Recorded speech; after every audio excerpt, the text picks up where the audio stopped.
lean on us. We are here for you. You matter. You are not alone. Are you feeling overwhelmed? Not sure where to turn? The National Suicide and Crisis Lifeline is there for you 24/7. Call or text 988 or chat at 988sc.org. Whether you're having an emergency or you know someone who needs support now, they can help you take the next step towards finding hope and healing. There is hope. 988sc.org. Ladies and gentlemen, the story you are about to hear is true. The names have been changed to protect the innocent. Dragnet.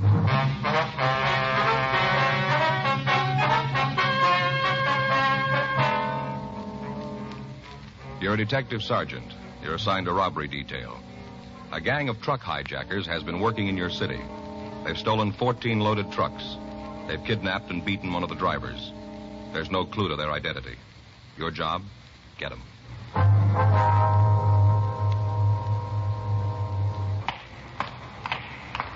It was Wednesday, June 4th. It was warm in Los Angeles. We were working the day watch out of robbery detail. My partner's Frank Smith. The boss is Chief of Detectives Thad Brown.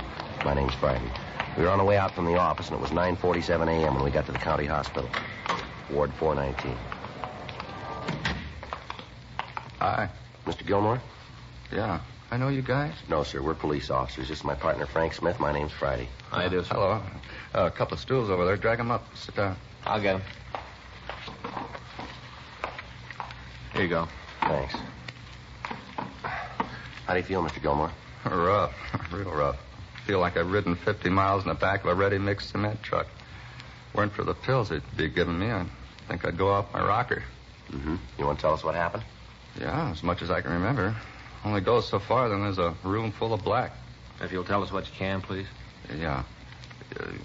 Yesterday, that's when it was. Yes, sir. Yesterday morning. I checked in for work. Had a load I was going to take over to Phoenix. Supposed to shove off about 10:15. Did you know what you were carrying? Yeah. I saw the way bill. Some of the stuff they were loading it. Used furniture. Didn't make any difference to me. They load the truck and I'll drive it. Uh-huh. I went across the street. Little coffee place over there. Got my vacuum bottle filled and came back. By that time, they had the truck loaded. I signed the way bill in the office and went out and got into the truck. The two guys are waiting for me. They were in the cab of the truck, huh? Yeah, I was sitting there, kind of scrunched down so you couldn't even see them from the outside. Yes, sir. As soon as I opened the door, one of them had a gun pointed at me. Told me to get into the truck like there was nothing wrong. Just start the motor and get the truck away from me. Did they get out of the truck at that time? No, they were waiting for me when I got there. They told me to drive away, and I did. Wasn't going to mess around with them having a gun. Yeah, go ahead. And we drove about 3 blocks, and he told me to pull into an alley just off of Santa Fe. Santa Fe and what? Do you remember? By Porter Street, between Porter and Enterprise. I see. Like to go ahead? Then they told me to pull into the alley, and when I did, they made me get out of the truck. Took me around back and broke the seal and told me to get inside. And that's what you did? Officer, if they'd have told me to jump off the city hall, I'd have gone ahead and done it with that gun pointed at me. I'm a coward. Fellow waves a gun around, and I'm going to do just like he tells me. Yes, sir. Those guys are mean, you could tell. How's that? Oh, I'm a kind of a student of phrenology. I could tell about those fellas real plain. Student of what? Phrenology. You know, bumps on the head. Oh. They all mean something. Of course, I didn't get a chance to make a good examination of these guys, but I could see it. Real criminal heads. Bumps told me so. One fella had a head that was one of the worst I'd ever seen. Yes, sir. He was mean to his mother, I could tell. Had a bump right here. Here, you see? Huh. Yeah. He was mean to his mother. Yes, sir. Well, what happened after they tied you up? Just left me there. I see. You want to go on? Yeah. They must have drove for about 20 minutes when they stopped. Pulled in some sort of a driveway. How you figure that? Well, right after they stopped, they made a half U-turn, then backed up. Backed up this ramp. Steep. Then they stopped and took me out of the truck. Blindfolded me and made me get out of the truck. Now, this place where they stopped, that's where they unloaded the furniture, did they? Yeah. They must have taken it out of there. I heard them thumping around the truck. Sounded like they were unloading it. Well, now, what'd they do after they got all the furniture out? Put me back in, drove out to where you found the truck. After they both climbed into the back, beat me up. Don't remember much after that. Mm-hmm. Both of them worked you over, huh? Yeah. Both of them got in their licks. Especially the one who was mean to his mother. He was vicious. He was mean. They kept hitting me with their fists until I just passed out. Don't remember anything after that till I came to in the back of the truck. That's when I called the cops and the guys in uniform came out. I guess they're the ones who called you. Yes, sir. Now, is there any way that you might be able to tell us where they took you? You mean when they unloaded the furniture? Yes, sir. Well, I think maybe I got an idea. I tried to figure out how fast they was driving. And after you've been a driver for a while, you get to know. I'd say they was going about 20 miles an hour. We were still in town. My own guess is that they went out Alameda. Must have gone out Santa Fe and then turned on to Alameda. Mm-hmm. I remember hearing kids yelling. That'd probably be Santa Fe High School. Yeah. I guess we went out Alameda to maybe 43rd or 44th, and they turned right. Kind of hard to figure it then. The truck got tied up in traffic, and it was hard to tell if they were stopping for that or they're just at a light. You know. Uh-huh. But I'd say that they were out to about Avalon. You know. Maybe they went up to San Pedro. I don't think so. I'd say Avalon. Then they turned left and headed for Hawthorne. I'm not sure how far they went, but I'd figure maybe around Rosecrans, and then they turned a couple more times, and they stopped and drove up that steep ramp. Mm-hmm. You figure they ended up around Rosecrans and Avalon. Yeah. Guess that's not much help, though, huh? Well, it gives us an idea where to start looking. Well, a couple other things that might help you. What's that? Well, it seems that when we started to back up the ramp, I heard a bump, like they backed into a car. They didn't hit it hard, but I bet they did hit a car. Yeah. After that, they pulled the truck forward and stopped and backed up again. This time they scraped into the side of a house. I could feel it run along the side of the truck. Sounded like they might have torn up some of the wood on the house. Yeah. Will that help any? Yes, sir. We'll have our crime lab check the truck and see if they can come up with anything. Sure hope you can. Oh, you talked to my boss yet? No, sir, but he's been notified, we understand. I bet he's plenty sore about it. Well, we wouldn't know about that, but he should understand that it wasn't your fault. He should, but he won't. I know. That right? Yeah. He doesn't understand anything that doesn't go on his way. Spotted a mile off. What's that, sir? His head. All kinds of bumps.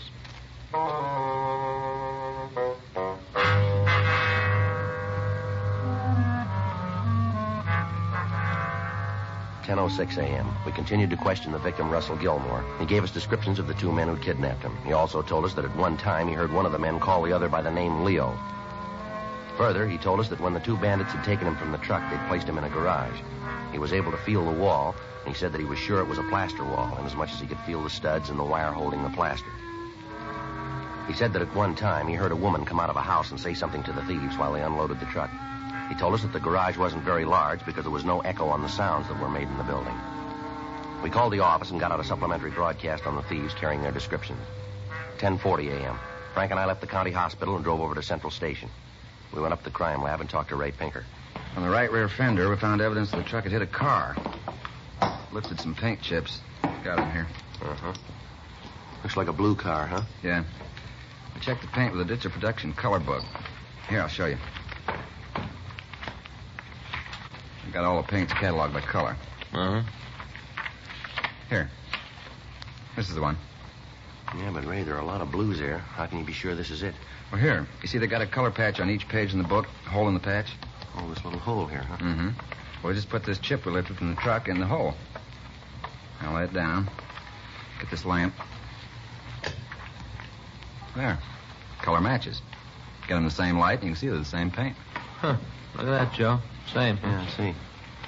Well, what do we got out of it, Ray? Car the truck hit was a 1953 Hudson Jet. It was a single-tone car. You know, the top color matches the body color. Yeah. They only use this on one-color cars unless you got a special order. Uh-huh. Did you find any house paint on the side of the truck, Ray? Yeah. Over here. Might be able to do a little better on that for you. Uh-huh. House the truck ran into is about 36 years old. Might be a little more than that, but it's right around there. How could you come up with that? Been painted 18 times.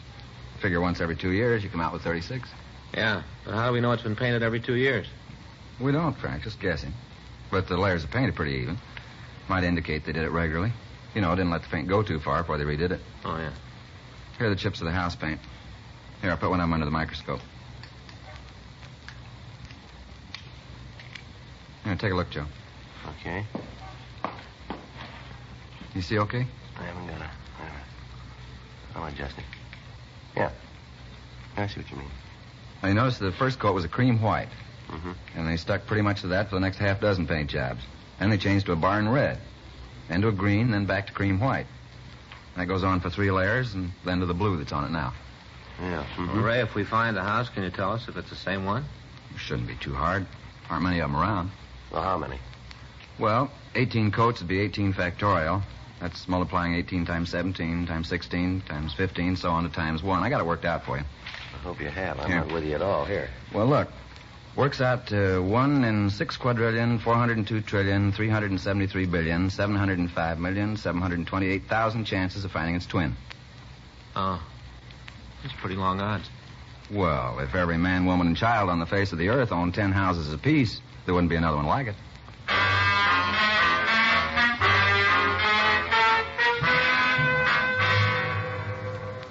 $11:37 a.m. We put in a call to Leighton Prince. Harlan Stahl told us that his crew had gone over the truck thoroughly, but had failed to come up with anything. We contacted the stats office and asked them to make a run on the MO that the thieves had used. They told us that the results would be ready for us late in the afternoon. We contacted hit and run detail, but there'd been no reports that could have been the car that the truck had hit. We went to the office and got a large map of the city. Then we drove out to the county hospital to talk to the victim again. We asked him to trace his movements while he'd been held prisoner in the back of the truck. He drew a line down Santa Fe Avenue, up to Alameda, then over to Avalon Boulevard on 43rd Street. From there, he traced the streets down to Rosecrans Avenue. He drew a circle on the map centered on the intersection of Rosecrans Avenue and Avalon Boulevard. He told us that we'd find the house we were looking for inside the circle. Before we left him, we made arrangements for the mugshots to be taken to the hospital for him to check for a possible identification of the suspects. 12:40 p.m. We contacted Records and Identification Division and asked them if they'd had any luck on running the name Leo. We were told that they had 3 possibles for us. The addresses on the packages were not in the area that had been circled by the victim, Russell Gilmore. We got in touch with Lieutenant Jack Smyers and filled him in on the developments. He called Metro Division and made arrangements for 3 additional teams of men to work with us in a search of the streets within the circle drawn by the victim.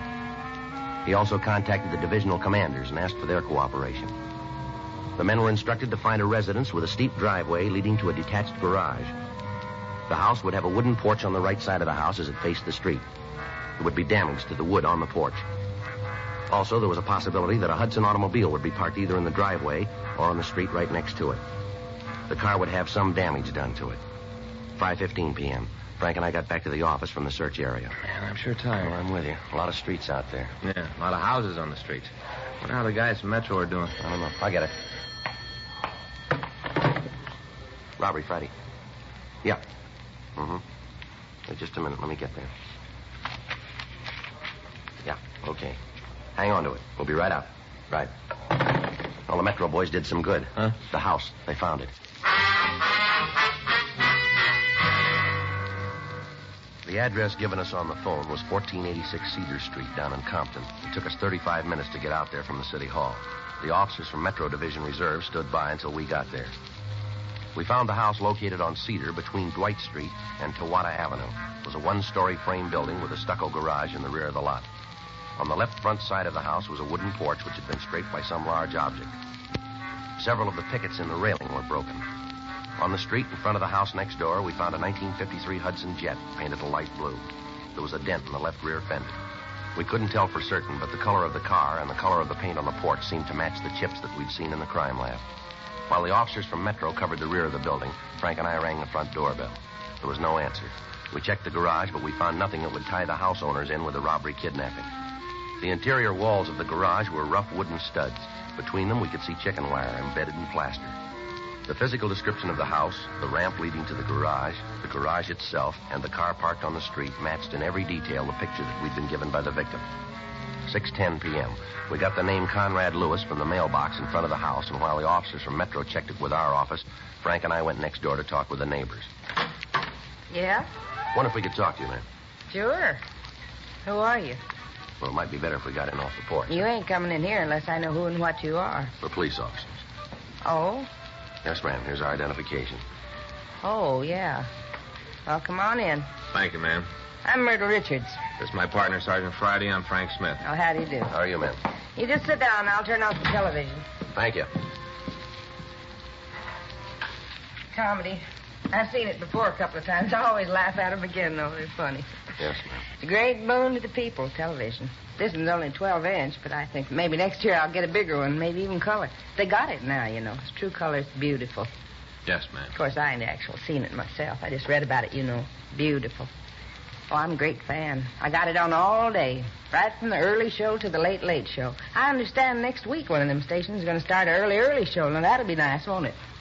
Yes, ma'am, sure. I wonder if we could ask you a few questions. My, certainly. You just go right ahead. That car out front, does that belong to you? The blue one? Yes, ma'am. Yeah, that's mine. I just got it a few months ago.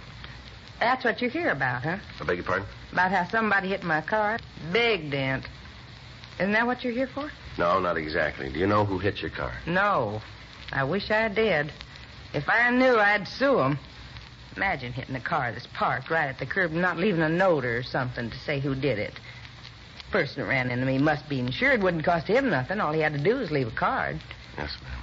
When was the automobile hit? Do you know? Yesterday morning. I walked down to the market to do some shopping and get some things for dinner, pretzels, potato chips, things to eat while I watched the TV. When I got back, the dent was there. Did it while I was gone. Did it and didn't even leave a card. Yes, ma'am. Could you tell us who lives next door to you, please? Which side? The left side over there. Well, that's Lewis's house. Why are you asking about them? How long have they lived there, do you know? Yeah, I guess it's been about 10 years. They moved in right after Conrad. That's Mr. Lewis, right after he opened up the new store. What line of business is he in? Well, he got some kind of a shipping business. Has deals with different stores all over the state. Did you see Mr. Lewis yesterday? Yes. Matter of fact, I did. He come over like usual at 5:30. He usually come over at that time, does he? Tuesday, Thursday, and Saturday, yeah. You see, there's a TV show he likes to see. I watch it, but his wife don't care for it. She watches something else, so Conrad comes over here. He was here last night. You see him during the day at all? No, I didn't. You know where they are tonight? I'm not sure, but I think they went to the movies. Seems to me Mrs. Lewis said that her and Conrad was going to a show over in town. That's probably for us. I'll get him. I imagine so. Isn't anybody come calling on me this time of night? Oh, it's Henderson, Joe. I'll be right back. Right. Have you noticed any trucks in the neighborhood lately, Mrs. Richards? Oh, well, I'll have to think about that for a minute. Mm-hmm. You don't mean like the garbage you can truck, do you? No, ma'am. Large moving vans. See the others quite a bit. Yeah. Well, now, let me see. Well, there were some people who just moved into a new house down the street. That was about a month ago. That and help? Well, thank you, Miss Richards. Joe, see you a minute. Yeah. Excuse me, please, Miss Richards. Yeah, you go right ahead. Yeah. Henderson ran the name Conrad Lewis through the files. Mm-hmm. He's been convicted for armed robbery.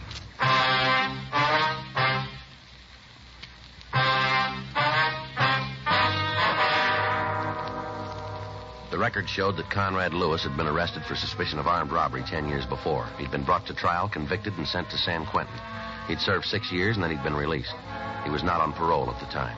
Frank and I parked our car down the street from Lewis's house, and we waited for him to return. At 10:57 p.m., we saw a dark-colored Lincoln sedan turn onto the street and swing into the driveway of the Lewis residence. A man and a woman got out of the car and entered the house. Frank and I waited a few minutes, and then we walked up to the front door and rang the bell. Yeah? You Conrad Lewis?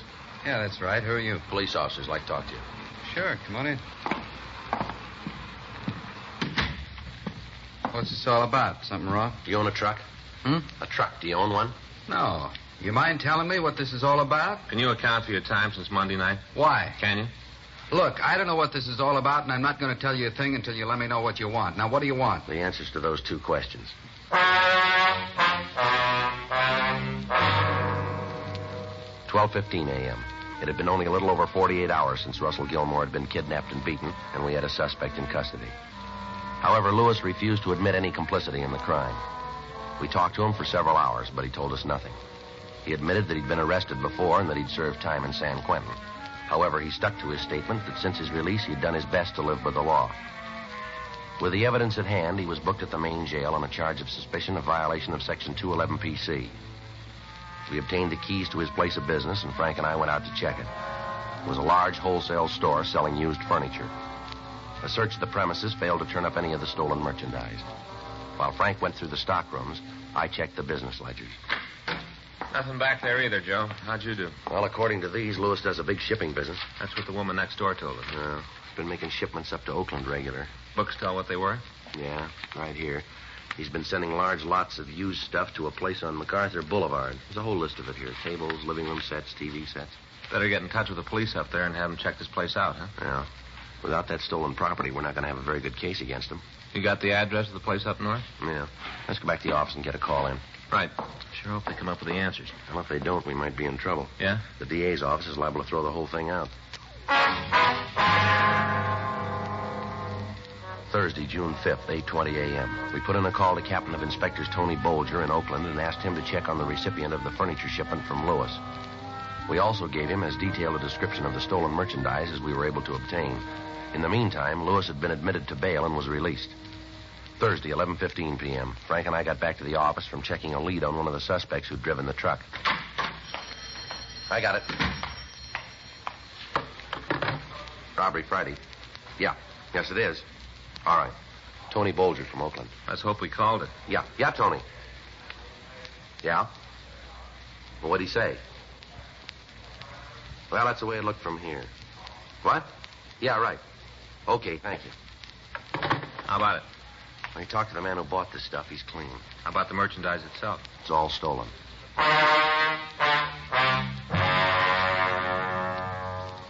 11:20 p.m. We got in touch with Lieutenant Smyers and filled him in on the new developments.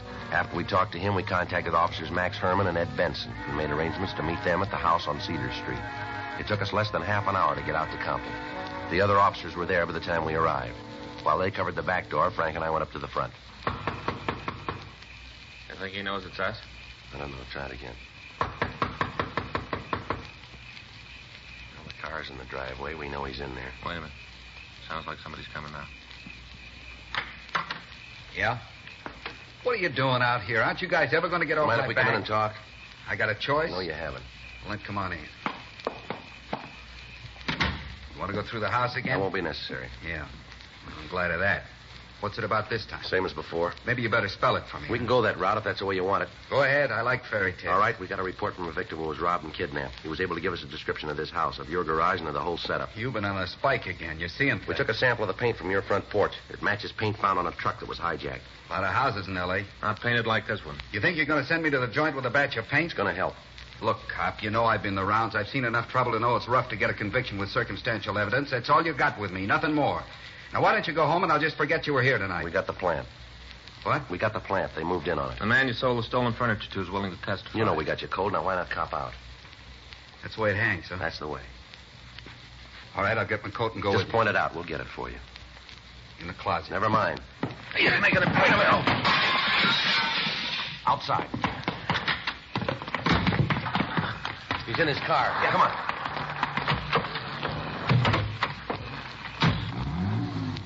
He's heading down toward Rosecrans. Better hit the siren. Right.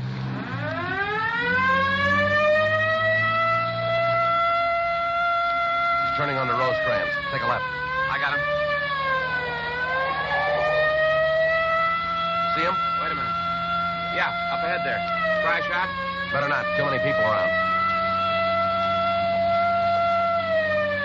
Can't you close in on him? I think we're pulling up. Making a turn. Yeah. Stay with him. Hang on. It's a dead end, Frank. Yeah. He's in trouble, Joe. Come on. Come on, let's get him out of there. Yeah. Hey, that door's stuck. Wait a minute, I'll give you a hand. There. Can you get him? Better call an ambulance. The motor's in his lap. Still alive? Looks like it. Can you help me here? Yeah, let me get in there. All right. Come on, let's put him down here. Yeah. All right, take it easy, Lewis. I'll call the ambulance. Right. Take it easy, Lewis. We've sent for a doctor. I didn't see the sign. I didn't know the street didn't go through. Lousy break. A lousy break. I'd have made it if I stayed off the street. You'd never got me if I'd stayed off the street. I just turned the car and all of a sudden I was on a dead end. Afraid you're wrong there, mister. Huh? You've been there a long time.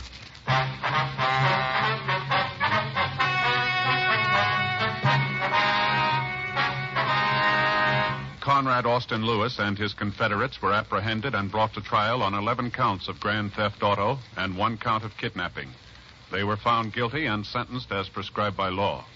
Grand theft auto is punishable by imprisonment in the state penitentiary for a period of not less than 1, nor more than 10 years. Kidnapping is punishable by imprisonment for a term of from 1 to 25 years in the state penitentiary. Dragnet is a presentation of the United States Armed Forces Radio Service.